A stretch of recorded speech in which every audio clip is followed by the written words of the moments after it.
All right, we are recording, everybody. All right, let me just double check if the audio is okay. Okay, take a sip of my coffee.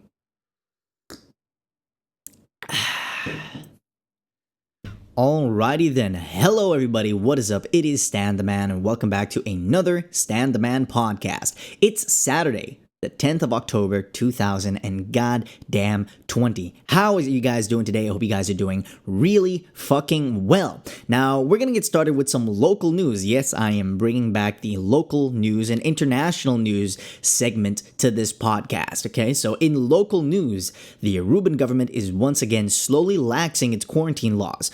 Some examples include, well, this one. The curfew is no longer starting at 10 p.m., but it starts at midnight.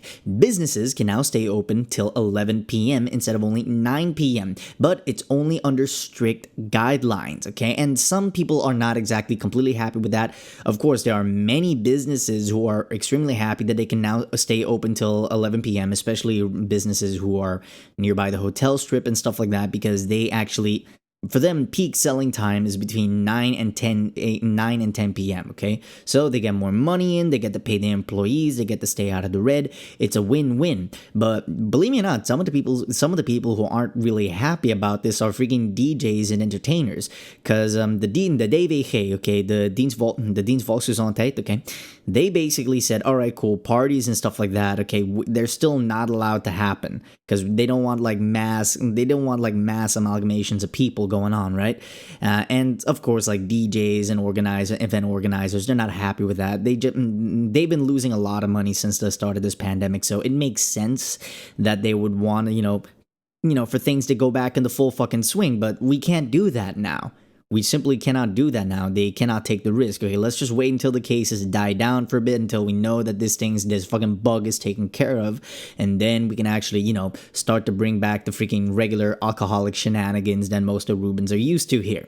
All right, the DBK announced that the police will be stopping any parties or illegal gatherings they encounter, and not many people are happy with that. And yes, this gives the police authority to basically go into your house without a warrant if there is a party going on, if there is some kind of illegal gathering going on, and actually stop it. Blama gang. And a lot of people do not like that, okay? They don't like the fact that the police have to go into their house and just freaking, without a warrant or anything, just to bust a party. And to be honest, come on. They're just doing their jobs, you dumb fuck. You know you shouldn't be having this fucking party anyway. But yeah. Another news, how the fucking I forgetting about this one. HTC, not the fucking phone brand, the new political party here in Aruba, Juventud Tresino Cambio, is in full swing,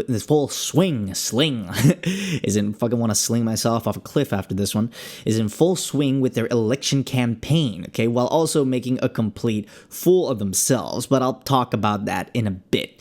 Now, we're gonna move on to some international news for a bit, okay, so President Trump has been diagnosed with COVID-19, right? And he has been receiving experimental treatment using the REVN-CoV2. Let me just check my notes, see if I'm saying that right. Yeah,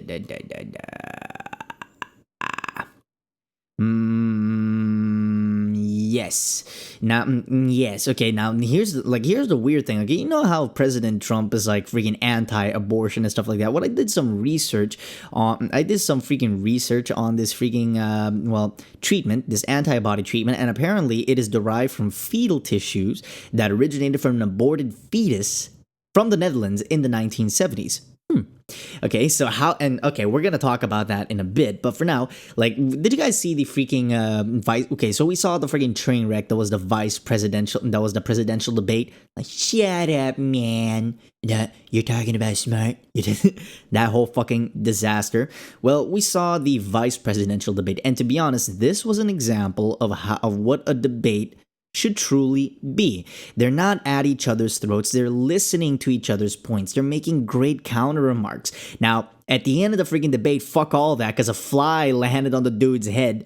If a fly landed on fucking Pence's head, and nobody gave at that moment, nobody gave a fuck about what these people were talking about 40 minutes before. And I timed this shit. The fly freaking landed on his head and stayed on there for 2 2 minutes and 3 seconds, or was it 2 minutes? I gotta time that again. I just know it was a bit more than 2 fucking minutes.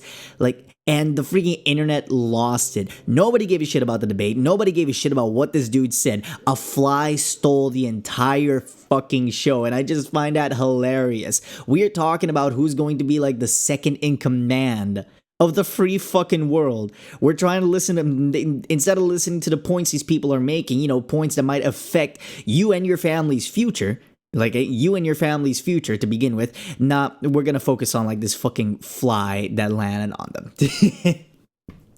All right, so we're going to move back here for a little bit, and we're going to talk about like young people in politics. Okay, here in Aruba, well, we here in Aruba are currently in election season, as we like to call it here. Okay, it happens once every 4 years where we are choosing a new prime minister and also a political party to basically run the parliament here. And, you know, the jackass, I mean, like politicians have gone into full swing with their election campaigns. One of them has caught my eye, even though I wish I never knew they existed.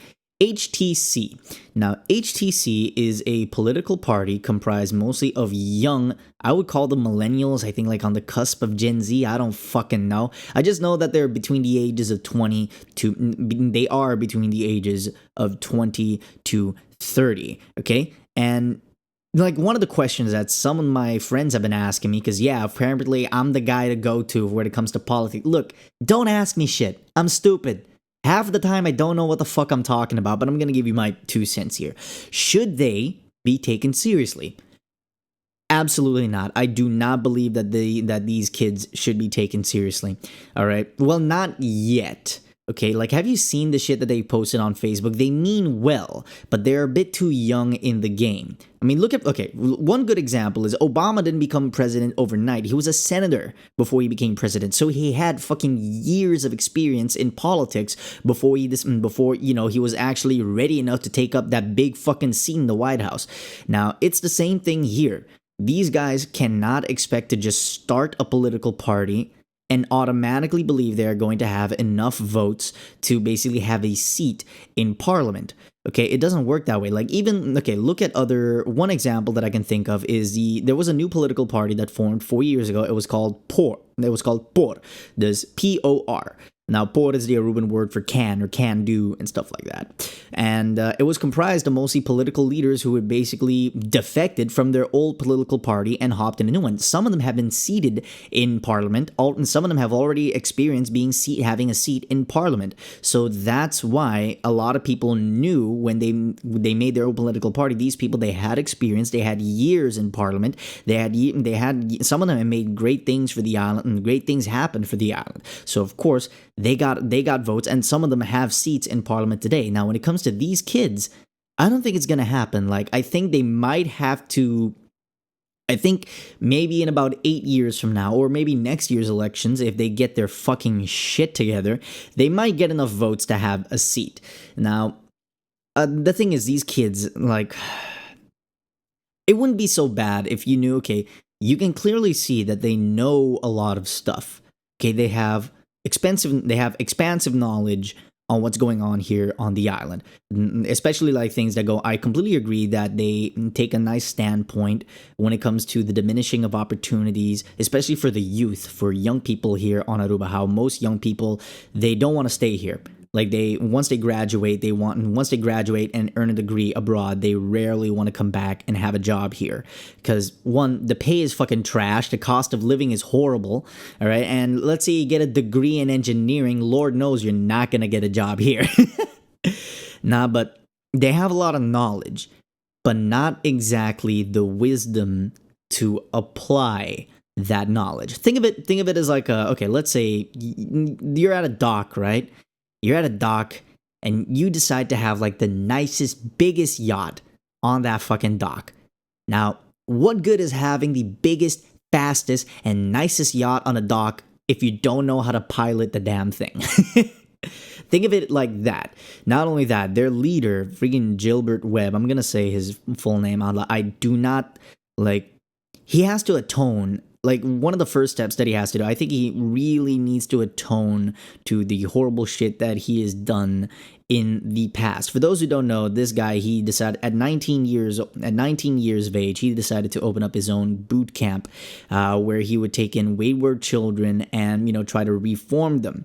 And man, did that blow up in his face. Horrible living conditions. He made freaking kids wash his feet, clip his toenails.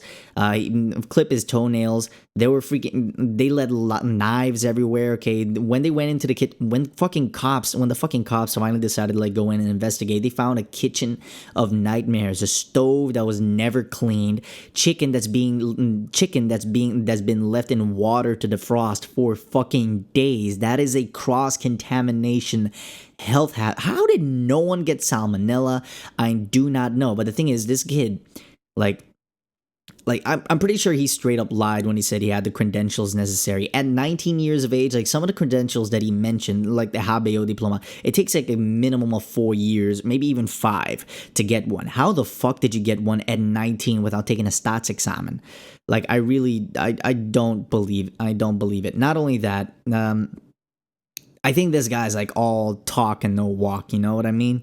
Because, all right, I got buddies in the military. Okay, I got buddies at base right now, and they run the SVT program, the Sociale Vormingstraject, which is basically a reform school for kids who do not have a formal education. So kids who didn't finish a high school or even an elementary school, for that fact. All right. Now, according to them, this guy, he went into one, stayed for about a week, and decided to jump out. So I think he really needs to his heart might be in the right place, but I do believe that he might need to atone for the shit that he has done. Before he decided to, become the leader of a political party. No, but the sad thing is, you go to their Facebook page, they got 5,000 likes already. Okay, so I'm not thinking, that's like 5,000 people that Corona has to fucking kill. If these guys get a seat in fucking parliament, oh my god, I'm gonna fucking lose it. But oh well, it's not my place to say. Nah, but it is, to me, okay, it's a double-edged sword, because on one side, you have these kids who are completely fucking useless trying to go into parliament.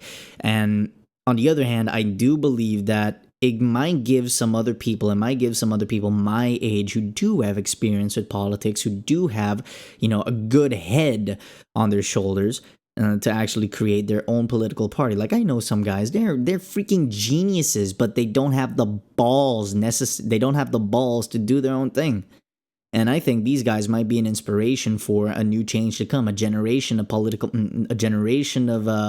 parties that don't stay with the old models that built Aruba into the freaking backwards country that it is today. I love Aruba, I really do, but I'm gonna say this every damn time. Aruba's a great place to visit, not to live.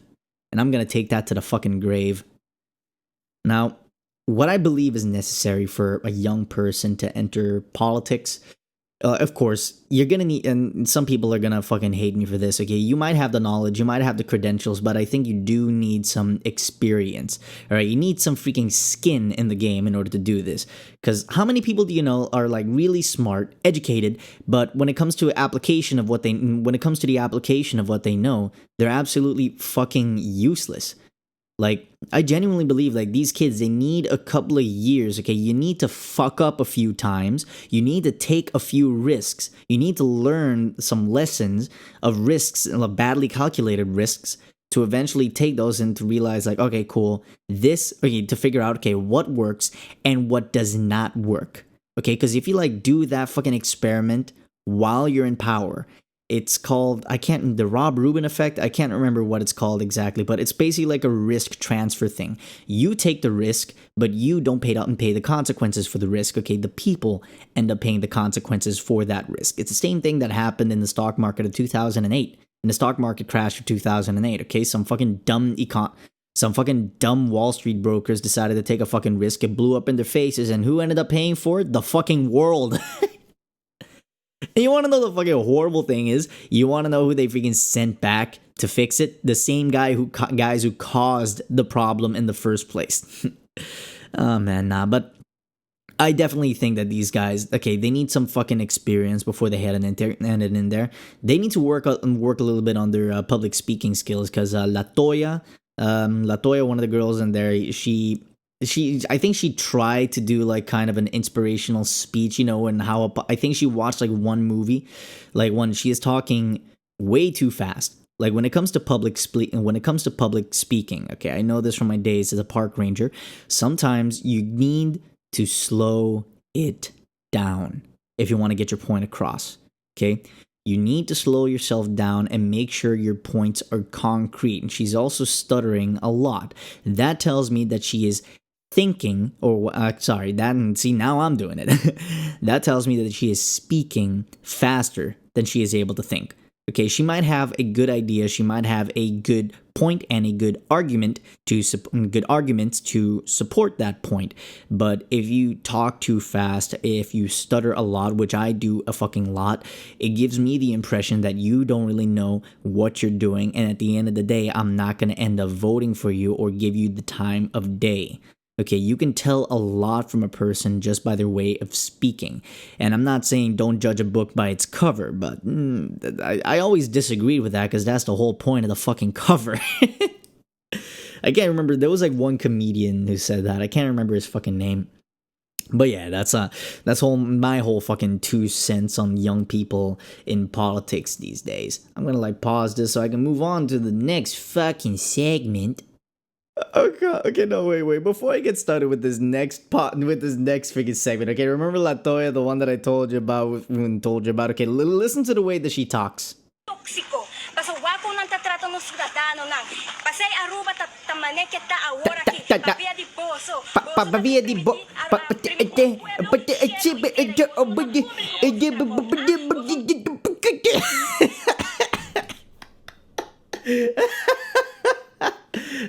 Okay, no, I'm all giggling. All right, we're oh man, like I don't know why that was so fucking funny to me. I really don't know why that was like funny to me. I had to stop recording for a bit because I just could not stop giggling. All right, as I mentioned during the international news segment, okay, President Donald Trump has been diagnosed with COVID-19 and has been receiving experimental drug treatment, mostly basically receiving treatment with the experimental drug developed by Regeninant. I don't remember the company's name. Okay, so basically this company made this drug called REGN-CoV2. And apparently, fun fact, this drug, okay, was to make this drug, okay, it is basically using cells obtained from fetal tissue, all right? Basically from the tissues of the kidneys of a fetus that was aborted in the Netherlands in the 1970s. Goddamn, the Dutch are gonna save the world. Nah, but it's kind of weird when you think about it. Okay, it's literally you're basically using dead baby meat to save yourself. Okay, now it's not like that. Okay, it's a lot more complicated than that. But freaking, like I know Donald Trump has made it very vocal that he is against abortion, but man, I'm pretty sure a lot of the anti-abortion lobbyists have raised no fucking objections against the use of the fucking drug, right? Now keep in mind that the original fetal tissue was obtained from an aborted fetus in the Netherlands back in the 1970s. Yeah, back in the 1970s, and you're probably asking yourself, Stan, that's impossible. How are the cells still alive? Okay, from my limited biology knowledge, okay, the cells have been kept alive through a process that they've been immortalized pretty much, okay, which basically means they've been kept under special conditions where they can still divide and multiply over the years. What do I think about this? I don't give a fuck. Like, come on, if it's a drug that can be used to treat the COVID-19 patients, especially those who have severe symptoms, fucking let them. It's not gonna be a fucking cure-all, but at least it can basically it can cut the recovery time in half, giving the hospitals more breathing room to allow more severe patients to actually walk in. So I believe that they should continue doing research on this. The fact that the president, the leader of the free fucking world, even though he's a complete hypocrite, he's a walking contradiction, to be honest. Even though he's a walking contradiction to be honest. Like the fact like I mentioned, he has been like very vocal being anti-abortion this whole fucking time, but now maybe he's realized that all right, cool, the drug, the miracle drug that he's been praising and also been pushing so it can actually be used for the public. By the way, they can't do that yet. From what I remember, this drug has only been tested on 275 people, which is nowhere near enough for it to get greenlit for general public use for mass production. But Trump is pushing for that because we still don't know the far-reaching effects of this. But who knows, if he gets cancer from this, hey, the world might be a better place. Nah, but I really don't give a fuck. If it helps people and makes things easier. Sorry. If it helps people and makes things easier for hospitals and stuff like that, I think it might be worth a couple of dead babies. Besides, the baby who was aborted, this was aborted from a freaking baby nearly 40 fucking years ago. No, yeah, 1970s. No, 50 years ago. Freaking, if it's like this beginning 70, yeah, it was nearly 50 fucking years ago. The baby's like long gone. I don't know what they do to babies after. Did they fucking toss them in incinerators or some shit? Okay, I'm gonna stop. Nah, but I genuinely don't give a fuck. Like, if it helps people, if it's like the great, think of it as like a tiny sacrifice for the greater good. Okay, yes, it was a human child. It wasn't born yet. It was a fetus. No, but I genuinely think that it's hypocritical, okay, that I'm pretty sure when this drug goes into full production, because there is a part of me that thinks that even though there might be some pushback, it will go into full production because of the huge importance that it might play into making things a lot easier for hospitals and emergency rooms or basically quarantine centers to deal with. So I genuinely believe that it should go into full production, but the hypocrisy from all the anti-abortion lobbyists, even from the fucking president, is like really abundant here. It's really freaking obvious. Like when it came to the life or death of the fucking president, he didn't care that this thing originated from a dead baby's kidneys. Like all the freaking anti-abortion lobbyists shut their freaking mouth. I'm pretty sure when this treatment goes viral, when this treatment gets approved for mass production, for mass treating patients, I'm pretty sure no one's gonna object. No one's gonna fucking give any fucking second thoughts on this. So yeah, to be honest, I think it comes more to denial. I think most people they don't dive into the research. Because look, whenever I find out about something new and it genuinely intrigues me, I decide to take a deep dive of it. So how did this rabbit hole freaking start? Okay, I was on the NOS news app. NOS is a Dutch news site, an app that I use to keep up with news here in Aruba and also news in the Netherlands. Plus also to brush up my Dutch because Nederlands is wel een beetje handig om te leren. So I'm reading this and it talks about the drug, and I noticed that it said in the article that this drug originated from the fetal tissue of an aborted fetus that coincidentally came from the Netherlands. So I thought, all right, cool, let me go down into I'll link the article. I'll go down this rabbit hole, and it took me to the MIT Tech News. The MIT Tech News is basically MIT's website where they basically post news articles and stuff like that. I read it from time to time, but they use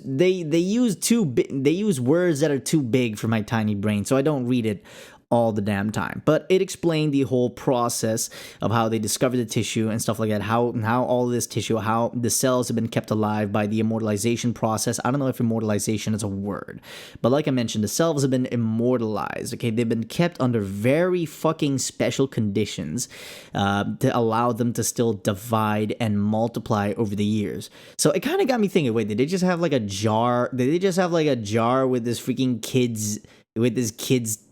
dead kid's kidney somewhere? I don't know, we'll just stick it in the fridge. I know it's a lot more complicated than that, but knowing that whole process, I'm all right, cool.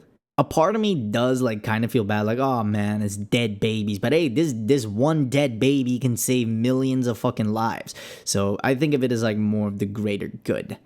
All right, so man, we're gonna try to end this podcast on a good note here, okay? Now, a lot of people have asked me, alright, cool. So, they see me read and stuff like that, okay, and they say I have my shit together. I don't consider myself. I don't have my shit together. Okay, I live in a freaking average apartment. I have an average job with average pay. Okay, I'm still all over the place. Like, I still got to do shopping after this. I'm recording the podcast now so I can edit it and freaking upload it later tonight. But I am really far from having my shit together. Okay, so I thought I'd like fucking answer some of the fucking questions here. Okay, how do I have my shit together? No. How do I have my shit together? Okay, how do I have my shit mostly together? Okay, I think you have to fuck up a lot. Like, fucking up is an important part of the learning process. It's the not learning from the fuck up. Okay, that will fucking get you. All right. When you take a risk and the risk ends up blowing up in your face, you learn from that experience. You will learn, all right, cool, what I did, it didn't work out. What can I try next time to make it better? All right, instead of like keeling over and fucking give up. And to me, it came from a place like my whole attitude during school back in the day, like, oh no, I don't need fucking school because I already had a job back then. I thought, yeah, this job is gonna give me the security. But then I quickly realized that not. The system that we live in requires me to have some kind of basic education. And it was that fucking hard reality check that made me fucking put some of my shit in a straight fucking line to follow. All right, but it took me fucking up and losing years that I'll probably never ever get back. But you shouldn't view that as like wasted time. You should I think you should view those years as like, all right, those are like years I spent learning to become this, to basically become the person that I am. All right, so how do you get your shit together? You gotta fuck up a lot. Learn from your fuck ups. All right, and eventually you'll freaking end up in a better place where you'll fuck up less and less and less. You're still gonna fuck up. You're still gonna end up fucking up, but it might just happen less and less. Another fucking tip: schedule your fucking day. Yeah, freaking millennials, Gen Z. Okay, can y'all hear me? Schedule your fucking day. I have a little whiteboard in my room, okay? Like, whenever I also put in my iPad, but I prefer having something in like the physical world out here so I can wake up and immediately see it, okay? Having some kind of schedule can make things run 10 times smoother, okay? Even if you don't stick to that schedule 100%, no, 100%, knowing that you have some kind of roadmap for your day is already a freaking godsend. Okay, so let's say, all right, today my schedule is, okay, let me give you an example. I actually have it right here. Okay, wake up, already done that. Okay, I woke up at 9 a.m. Okay, have breakfast. Okay, cool, that was scheduled for 9 fucking 30. By 10 p.m., I finished breakfast, washed all the dishes, yes. And then podcast recording, keep it less than 2 hours, okay, because I have other stuff to do. So I am recording the podcast right now, and immediately after I do this, I am not going to edit the podcast, okay? Grocery shopping, because I'm out of food. Afterwards, when I come back, there's me time. You gotta have some schedule of me time. You gotta schedule at least like 2 or 3 hours of your day where you just dedicate to yourself. And during that me time, I could be doing anything. I could be drawing. I could be freaking watching a movie. I could be reading. I could be jerking off for all I care. But yeah, schedule your freaking day, man. It makes things 10 times fucking easier. But it's easier said than done, all right? To actually, like, you got to remind yourself to schedule your day. Like, it could be like right before you go to bed. You could put it in your phone. If you're like me, you're like really forgetful and you need constant fucking reminders to let you know that, hey, no, you got to do this and this and that. Okay, like, it might be a good idea to have those reminders on your phone. Okay, another tip: wake up a little bit early. All right. This actually came to me after boot camp. Okay, I used to like. All right, I'm not a morning person at all. I do not enjoy waking up early whatsoever.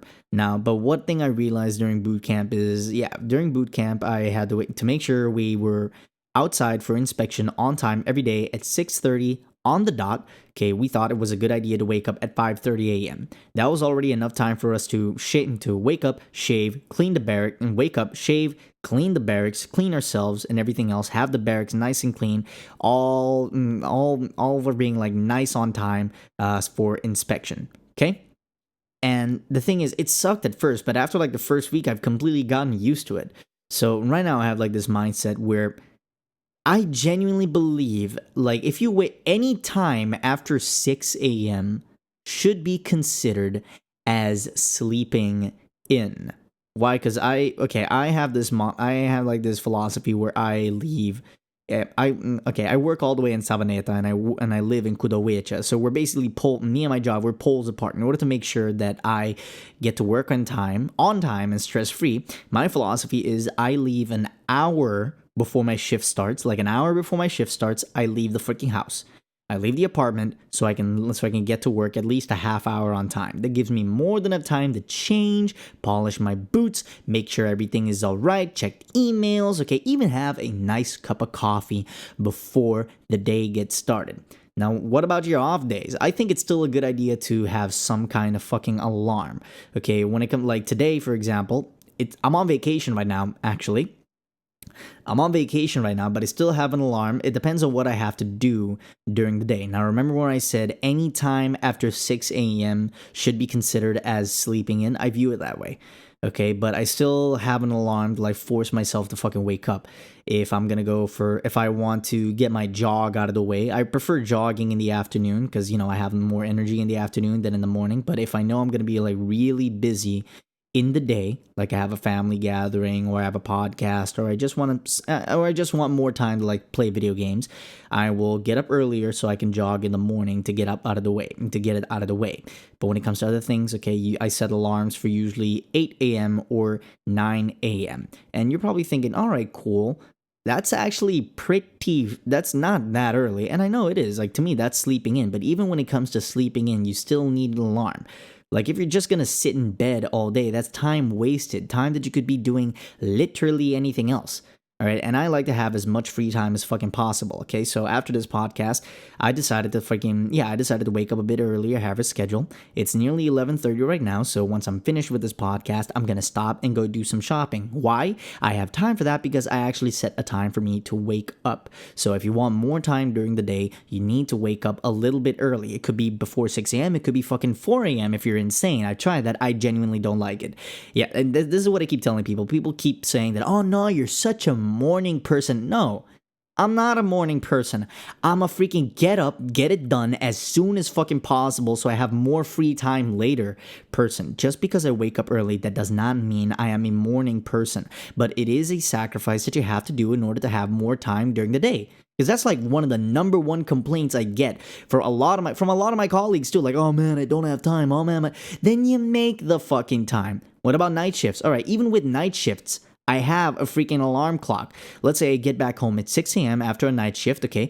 I try to wake up at 1 p.m. because that's at least 7 or even 8 hours of sleep. Okay, I got the healthy amount of sleep.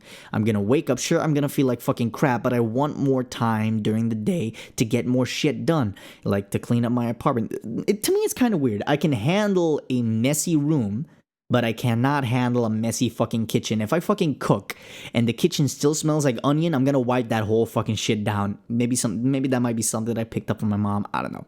So the point that I'm trying to make here, wake up a little extra early. All right? Wake up a little extra early. So let me like recap. How do you get your shit semi together? All right, 1, you gotta fuck up sometimes. Learn from those fuck ups. 2, schedule your fucking day.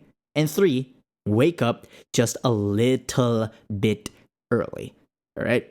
And you can actually start doing this now. Okay, let's say you normally, when you